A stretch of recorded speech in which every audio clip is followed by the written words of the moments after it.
friends. Welcome to this week's episode of We Are Marketing Happy. I'm super excited this week. We are joined by Deb Nevins. She is the EVP of Customer Strategy for POCN. So, Deb, first of all, thank you so much for joining us today. And I'd love to get started if you could just tell our listeners a little bit about POCN and then background. Okay, great. Hi, Jenny. Thanks for having me here.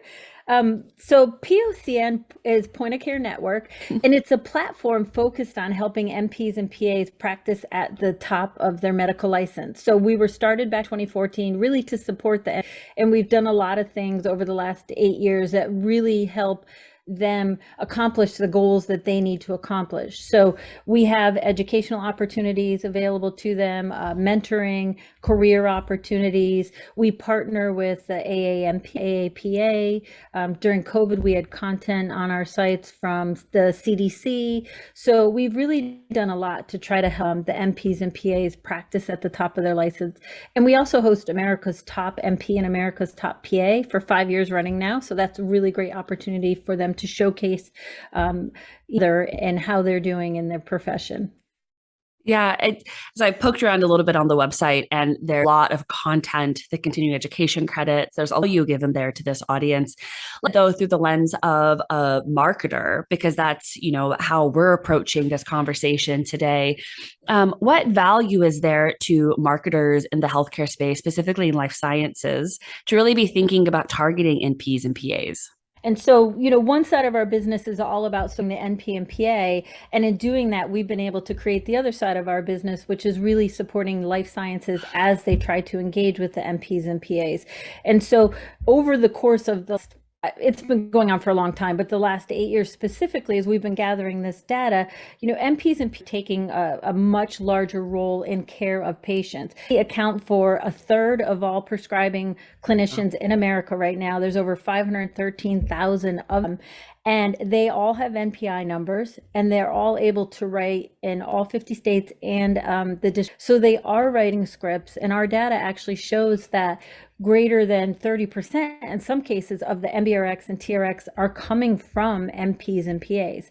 So, really an important audience across all therapeutic areas to be considering. Absolutely. So if you're a marketer and you're doing some HCP marketing, how would your messaging if you're wanting to loop in this audience? There's a couple things you can do. I mean, one, obviously they're engaged across multiple platforms, right? But what I would say is you need to be intentional in how you think about engaging with your NPs, right? There's a way that you can do it. They want the same clinical message that you're giving to the MD, right? A little bit more holistically. They think different about their patients. They get to know their patients, families, they know their lives. And so they're thinking about, how is this medicine going to impact my patient? What are the cost implications that I have to be concerned about?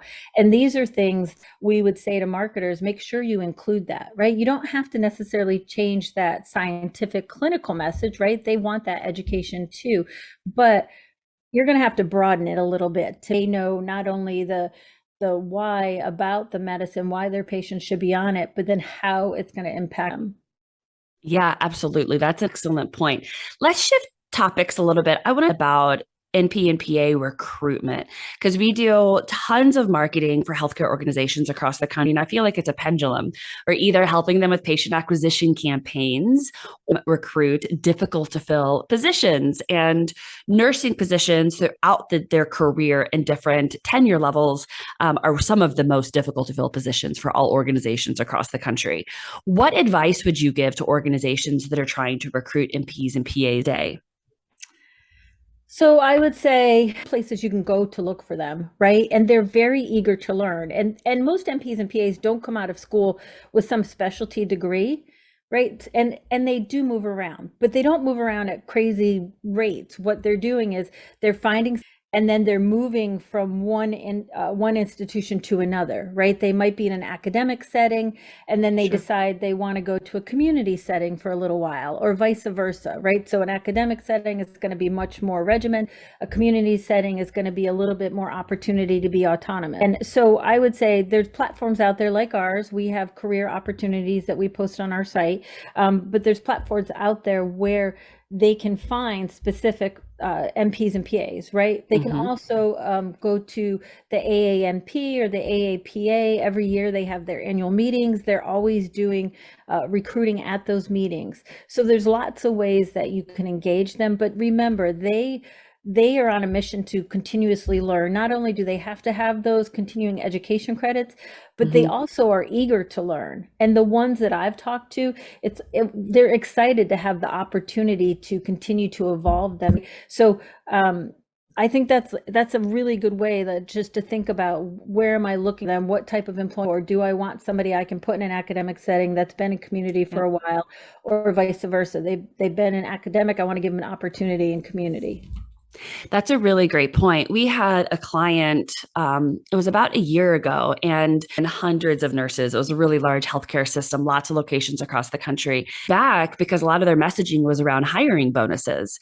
And so we pushed back and said, is that really what they care about? And so we actually went and we did research looking at what all the competitors in each of the geographies were promoting, made a list of all of the key call to actions, made a list of everything that this employer could offer. And then we tested. And some of the most effective call to actions had nothing to do with compensation. It was like you're saying, opportunity to grow, opportunity to be, within a certain specialty area or within a certain sort of culture for their organization. Right. So really peeling that level back and not making assumptions that it's all about compensation is a really good point. I think it's more about quality of life and also being noticed. And I can tell you, one of the things that we've heard over and over, and we recommend colleague to colleague or peer to peer type of engagements, right? Where you have an NP or PA speaking to an NP or PA group, whether it's a dinner meeting or a webinar or anything like that. They want to have the opportunities to stand up and speak up, and they want, right? They want to be in front of their peers. And they actually, when they get those opportunities, they share those things. Yep. Community type feeling. I don't feel like they're as much of a dog eat dog kind of thing, right? They're more of like, how do we lift each other up? Yep, I completely agree. It's a really wonderful thing about the healthcare sector overall. Yeah. So, well, Deb, thank you much for being on the episode. Today, I'm going to link to not only POCN, but also your LinkedIn account. So if anybody's interested in reaching out to you and learning more, they can reach out. So thank you again for being on. Thanks, Jenny.